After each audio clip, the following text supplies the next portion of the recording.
Hey gang, what's up? Welcome back here to another edition of the Fishing Teacher, and thanks for checking out today's video. Much appreciated. Actually guys, I'm just heading back from Table Rock Lake. I was there on the water lesson today, and couple of different things I saw on the lake today made me want to do today's video. I think you guys are going to find it interesting in terms of what happens when a bass follows a lure and doesn't get it, doesn't eat it, where you can, with how they get behind it and look at it and follow it and not eat it. So I'm going to give you guys some tips and advice on that. And also, just to remind you, anybody out there interested in booking an on the water lesson with me, just shoot me a private message on my Facebook page, Randy Blockett Professional Angler, and I can give you all the details on that.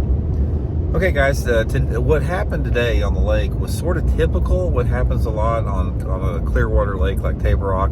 Doesn't have to be just Table Rock or clear water, it can be anyway. But we were spending some of the time today fishing bigger swim baits and glide baits and that type of stuff. And we had quite a few really nice fish that would follow the bait.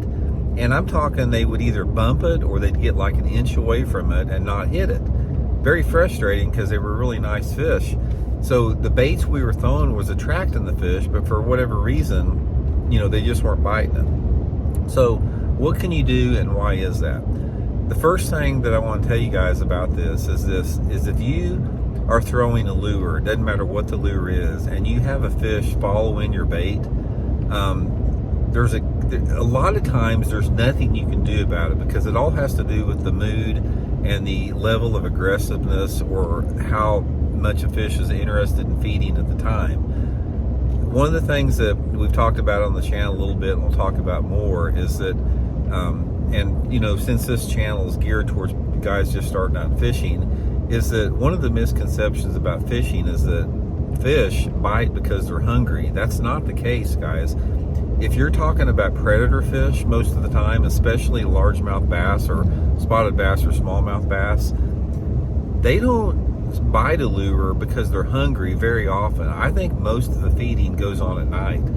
And when you catch a fish, it doesn't matter on what it is. A lot of times you're catching that fish out of other instincts that cause fish to bite the lure.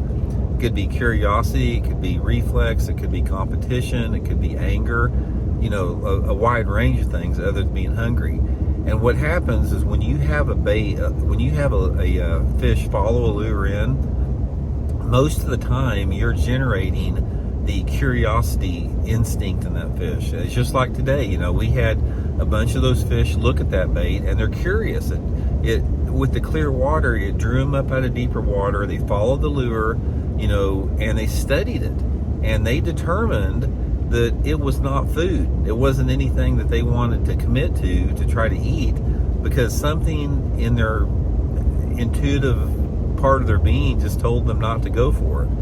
Even though it would have been an easy meal. I mean, these baits were moving pretty slow. They could have come up and gobbled them and had a really big meal, but they decided to back off. So the point of what I'm talking about here is you have to sort of accept the fact that a lot of times these fish are uncatchable. There's nothing you can do to catch them. You can throw another bait in there. You can throw a little finessey bait. You can throw a wacky rig, something like that, and they're not going to touch it. They're just going to swim away from it.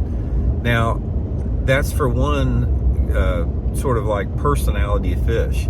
There are other personalities of fish that you can catch those. Now, let's say, for example, you have another fish following your swim bait.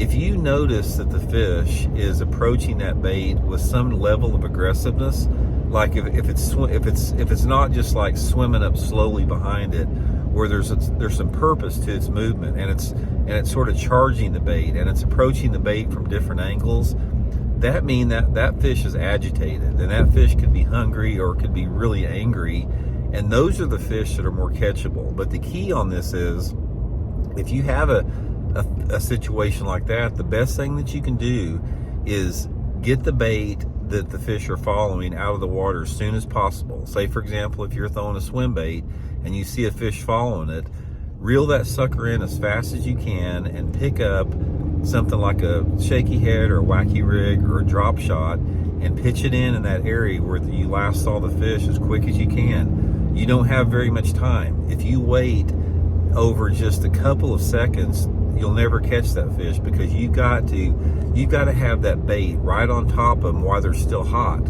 while they're still sort of in a little bit of a frenzy from following that bait.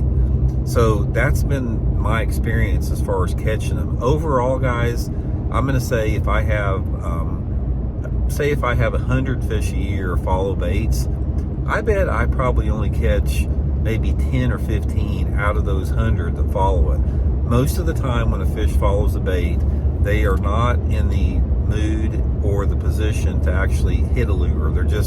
They're curious. That's all they are. Bass are curious creatures.